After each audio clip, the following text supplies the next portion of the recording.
அவர் தான் பரிந்து பேசிக்கொண்டு இருக்கிறார். ஓகே, இன்னும் அழகாக அதில் இன்னும் டீட்டெயில்ஸாக பார்க்கும் அப்படின்னா முதல் 2000 வருஷத்துக்குள்ளே என்ன நடந்துச்சு அப்படின்னு பார்க்கலாம். முதல் வாசிக்கலாங்களா? எல்லாம் கூட சேர்ந்து வாசிக்கலாம். ஃபர்ஸ்ட் ஒன், எந்த காலம்? ஆதாமிலிருந்து ஆபிரகாம் வரை. எந்த பிரமாணம்? மனசாட்சியின்படி ஒரு வாழ்ந்திருந்தால்தான் அந்த 2000 ஆண்டிலே அவன் ஜெயிக்க முடியும். மூன்றாவதாக பலி, மிருகத்தின் பலி. ஏதேனிலே ஒரு மிருகத்தை கொண்டு ஆண்டவங்களுக்கு உடைய செய்து கொடுக்கிறதை கவனிக்கிறோம். நான்காவது ஆசாரியன் யார்?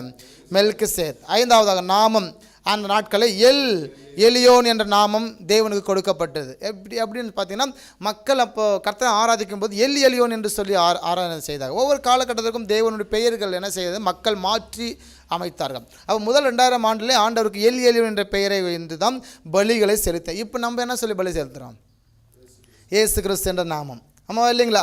நம்ம இருக்கிற ஸ்தோத்திர பலி, நம்ம என்ன செஞ்சாலும் திருமணம், சாவு, நல்லது கெட்டது, வந்தது போனது என்ன செய்தாலும் இயேசு நாமத்தை சொல்லி தான் நம்ம செய்கிறோம். ஹல்லேலூயா. அதுபோல தான் முதல் 2000 ஆண்டுகளில் எலியோன் என்ற வார்த்தை, அந்த நாமத்தை பயன்படுத்தி தான் பலிகளை செலுத்த வேண்டும், செலுத்தினார்கள். அதுக்கப்புறம் பார்க்கும்போது முதல் அந்த இரத்த சாட்சி அந்த காலகட்டத்தில் யாருன்னு பார்த்தீங்கன்னா ஆபேல் தான் அந்த நாட்களில் இரத்த சாட்சியாக இருக்கிறதை நாம் பார்க்குறோம். அடுத்தபடியாக 7th ஒன் பார்க்கும்போது எடுத்துக்கொள்ளப்பட்டது யாருங்க? ஏனோக்கு. முதல் 2000 ஆண்டு எடுத்துக்கொள்ளப்பட்டது ஏனோக்கு. அந்த நாட்களில் 8வது பார்க்கும்போது முதல் நியாயத்தீர்ப்பு என்னதுன்னா வெள்ளப்பெருக்கம். 2வது நியாயத்தீர்ப்பு என்ன? சோதோம் கொமோர். பெரிய அழிவு, இந்த பூமியிலே மிகப்பெரிய அழிவு, அந்த வெள்ளப்பெருக்கத்தை கவனிக்கிறோம். 2வதாக சோதோம் கொமோர் பட்டணம் அழிந்ததையும் நாம் கவனிக்கிறோம். அந்த நாட்களில் அது மிகப்பெரிய ஒரு பட்டணம், ஒரு பெரிய சிட்டியாக இருந்தது, பெரிய பொருளாதார சிட்டியாக இருந்தது. அந்த பாவங்கள் பெருக்கம் அதிகமாக இருந்தபடினாலே அந்த இடத்தை அழிக்கிறதையும் நாம் பார்க்குறோம் ஆபிரகாம் காலத்தில், லோத் என்ற இடத்துல. இது முதல் 2000 ஆண்டுக்குள் இருக்கிறதான இந்த காரியங்கள். இதே ஸ்ட்ரக்சரில் இதே மாதிரி அந்த 9 பாயிண்டில் செகண்ட் 2000 ஆண்டில் இதே காரியங்கள் கிரியை செய்திருக்கிறது. அந்த என்ன காலங்கள் பார்த்தீங்கன்னா ஆபிரகாம் முதல் மெஸ்ஸியா வரை, இயேசு கிறிஸ்து வரை. 2வதாக என்ன? அது 2வது கொடுத்துருக்கு பிரமாணம். ஒரு நியாய பிரமாணத்தின்படி வாழ்ந்திருந்தால் அது அவன் சரியாக அவன் எடுத்துக்கொள்ளப்படுவான். ஓகே. 3வது என்ன? பலி, ஆட்டுக்குட்டியின் பலி. ஆட்டுக்குட்டியின் பலியினால தான் அந்த குற்ற நிவாரண பலி, பாவ நிவாரண பலியெல்லாம் இடப்பட்டது. ஆண்டவர் அதை நுகர்ந்தார் என்று வாசிக்கிறோம், அவங்க பாவத்தை மன்னித்தார் என்று கவனிக்கிறோம். அப்போ 3வது. 4வதாக ஆசாரியன். ஆரோன் வழி தான் ஆசாரியன். ஆரோனுடைய மகன் எலியேசருடைய மகன் பினேகாசுடைய வம்சாவளி தான் பிரதான ஆசாரியன். எனவே கவனிக்கிறோம் பிரதான ஆசாரியத்துவம். அடுத்தபடியாக நாமம், யெகோவா நாமத்தை தொழுது கொண்டார்கள். அவர் நாமம் யெகோவா என்று பார்க்கிறோம். பழைய ஏற்பாட்டில் யெகோவா என்று அந்த செகண்ட் இருக்கிற அந்த 2000 ஆண்டில் யெகோவா என்று பார்க்குறோம். முன்னாடி இருக்கிற 2000 ஆண்டில் படித்தோம் எலியோன் என்று பார்த்தோம். எலியோன் நாமத்தினாலே அவர் பலிகளை ஏறெடுத்தார்கள், காணிக்கைகளை கொடுத்தார்கள். செகண்ட் இருக்கிற 2000 ஆண்டிலே என்ன இருக்கு? யெகோவா நாமத்தை கொண்டு அவர்கள் பலிகளை செலுத்தினார்கள், அவர் நாமத்தை மகிமைப்படுத்தினார்கள். இரத்த சாட்சி, கர்த்தருடைய ஆசாரியர்கள். ராஜாக்கள் புத்தகத்தில் நம்ம கவனிக்கும் போது அங்கே ஆசாரியர்களை ஆலயத்துக்குள்ளே விட்டுட்டு எல்லாரும் வெட்டி போடுகிறதை கவனிக்கும். ஆசாரியர்கள் இரத்த சாட்சியை மறிக்கிறார்கள். எடுத்துக்கொள்ளப்படுது யார்? எலியா. நம்ம ராஜாக்கள் புத்தகத்தில் கவனிக்கிறோம் 1ஆம் ராஜாக்களில். எனவே எலியா எடுத்துக்கொள்ளப்படுகிறதை நாங்கள் கவனிக்கிறோம். முதல் நியாயத்தீர்ப்பு யார்? அபிராம். யார் இதுனா மோசஸ் காலத்தில் அவர்கள் தொடர்ச்சியாக அவர் முறுமுறுத்து கொண்டு இருந்தபடினா பூமி தன் வாயை பிளந்து அவர்கள் விழுங்கி கொண்டது.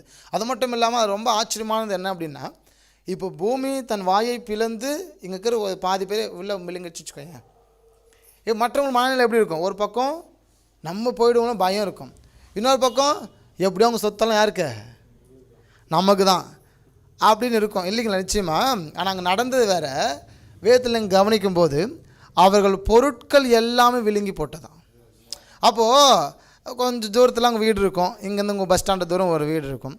இப்போ அந்த வீட்டுக்கிட்ட இருக்கிற இந்த நபருடைய வீடு அங்கே இருக்குன்னா அவர் வீடு, அவருடைய பொருள் எல்லாமே அந்த பூமி அங்கே ஓப்பன் ஆகி அந்த கூடத்தை எல்லாம் விழுங்கி போட்டது. மேலே பார்த்தா வெறும் தரையாக இருந்தது. புரியுதுங்களா பேசுகிறது? அப்போ மிகப்பெரிய ஒரு அழிவு அந்த நாட்கள்லேயே அங்கே நடந்தது. 2வதாக பார்க்கும்போது 40 வருடம் வனாந்தரத்தில் அவங்க முறுமுறுத்து கொண்டு நிறைய பேருக்கு அடிமைகளாக அவங்க இருந்தார்கள். பயந்து எப்போ எதிரிகளை நம்மளை தாக்குவாங்கன்னு தெரியாமல் பயந்து தான் அவர் நாங்கள் பயந்து தான் இருந்தாங்க. பயத்திலேயே அவங்க இருந்ததை 40 ஆண்டுகள் கவனிக்கிறோம். அப்போ இரண்டு பிரச்சனை அந்த 2000 ஆண்டுக்குள்ளே, 2000 ஆண்டுக்குள்ளே நடந்தது.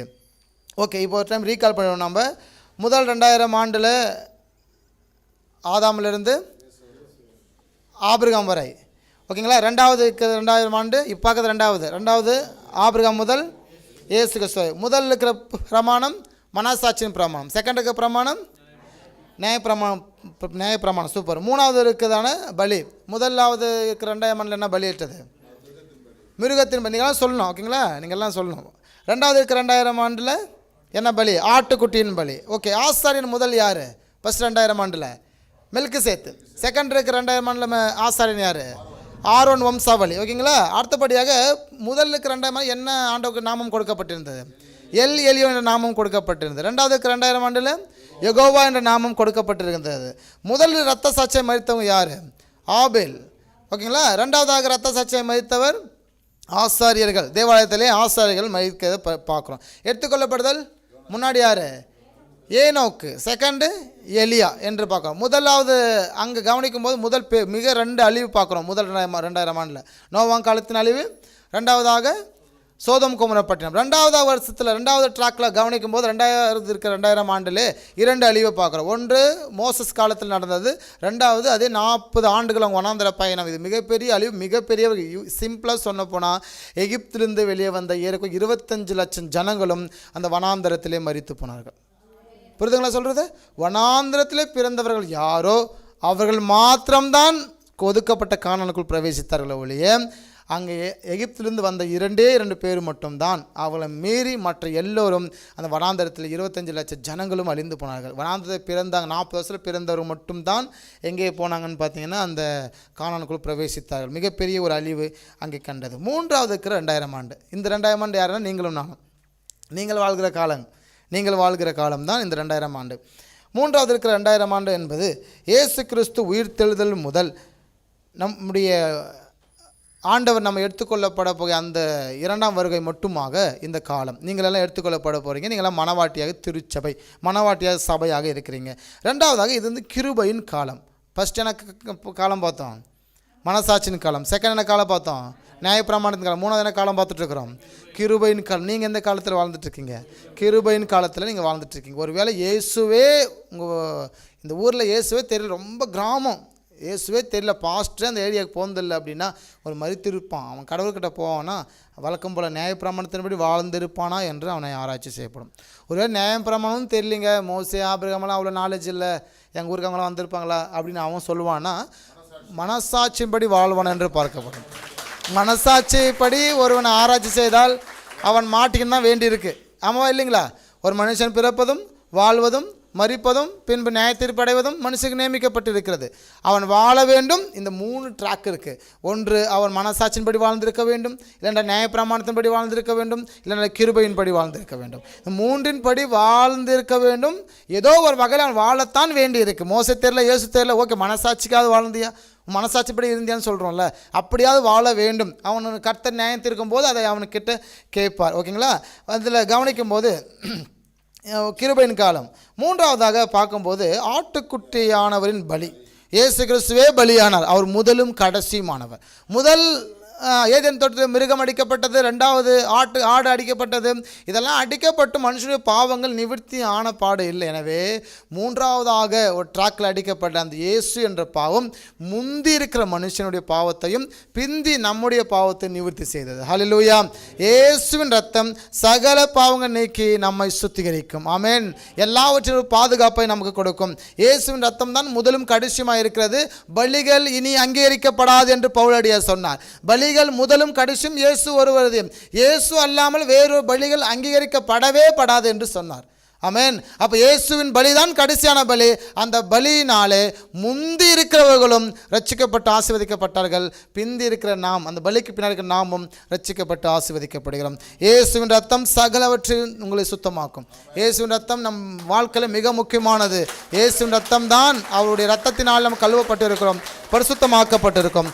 எனவே அது மட்டும் இல்லாமல் இங்கே ஆசாரியன் யாருன்னு பார்த்தீங்கன்னா இயேசு கிறிஸ்து. இயேசு தான் ஆசாரியனாக இருக்கிறார். நம்ம காலத்தில் யாரும் வந்து உங்களுக்காக என்ன செய்ய வேண்டியதில்லை, பரிந்து பேச வேண்டிய அவசியம் இல்லை.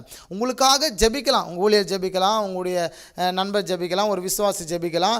ஆண்டவர் ஜெபத்தை கேட்கிறவராக இருக்குது. ஆனால் பெருமூச்சுகளோடு வாக்கு கடங்காத பெருமூச்சுகள் உங்களுக்காக வேண்டுதல் செய்கிறவர் ஆண்டவராக இயேசு கிறிஸ்து. உங்களுக்காக பரிந்து பேசுகிறவர் ஆண்டவராக இயேசு கிறிஸ்து. தன்னையே பலியாகி உங்களுக்காக பரிந்து பேசுகிறார். அந்த இயேசு கிறிஸ்து தான் ஆசை. நாமம் யெஷுவா என்ற நாமம் கொடுக்கப்பட்டு, யெஷுவா என்ற ரட்சிப்பு, ரட்சிப்பு என்று நாமம் கொடுக்கப்பட்டிருக்கு. 3 நாமத்தை பார்த்து, ஒரே கடவுளுக்கு 3 நாமத்தை கொடுத்துருக்காங்க. முதல் 2000 ஆண்டில் எல் எலியோன் என்ற நாமத்தை கொடுக்கப்பட்டது. 2000 ஆண்டு யெகோவா என்ற நாமத்தை தொழுது கொண்டார்கள். 2000 ஆண்டில் யெஷுவா ரட்சிப்பு என்ற நாமத்தை தொழுது கொண்டார்கள். ஆமென். இந்த ரட்சிப்பு இன்னைக்கு திருச்சபையில் இல்லை அப்படின்னா, இந்த ரட்சிப்பு உலகத்தில் இல்லை அப்படின்னா அவர்கள் பரலோக ராஜ்யத்தை அடைய முடியாது, நன்மையை பெற முடியாது.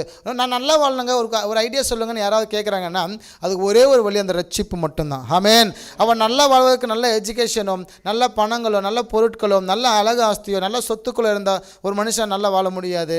நிச்சயமாக அவனுக்கு என்ன தேவை? ரட்சிப்பு தேவை. இயேசுவின் ரட்சிப்பு தேவை. ஆமென். இயேசுவால் பெறுகிற ரட்சிப்பு தேவை. அவரால் கொடுக்குற ரட்சிப்பு தான் உலகத்தில் இருக்கிற வரை உனக்கு சொந்தமாகும். உலகத்தை விட்டு நீ பிரிந்து போகும்போது கூட நீங்கள் சதா காலம் உயிர் வாழ வேண்டுமானால் இயேசு என்றதான் ரட்சிப்பை பெற்றுக்கொள்ள வேண்டும். அவர்தான் யெஷுவா ரட்சிப்பு, இரட்சகன், ரட்சிப்பின் நாயகன். ஆட்டுக்குட்டியானவருடைய அவருடைய ரத்தத்தை சிந்தி நமக்கு ரட்சிப்பை கொடுத்திருக்கிறார். ரத்த சாட்சி ஸ்தேவான் முதல் இன்று வரை, முதல்லாம் பார்த்தீங்கன்னா ரத்த சாட்சி ஒருவராக இருந்தது. கவனித்து பார்த்தீங்கன்னா முதல் ரத்த சாட்சி ஆபேல், நீதிமானுடைய ரத்த சாட்சி ஒரு நபர்.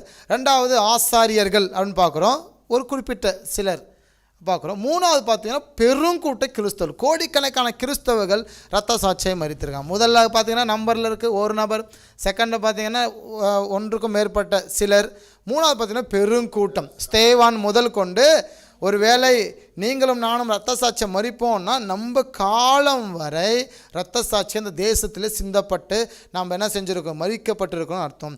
அப்போது மூன்றாவதாக இருக்கிற 2000 ஆண்டு இரத்த சாட்சி என்னென்னா, ஸ்தேவான் முதல் கொண்டு இன்று வரை இரத்த சாட்சிகள், கோடிக்கணக்கான இரத்த சாட்சிகள் மறித்திருக்கிறது. இந்த இரத்த சாட்சிகள் எல்லாம் தேவனை நோக்கி கூப்பிட்டு கொண்டே இருக்கிறது.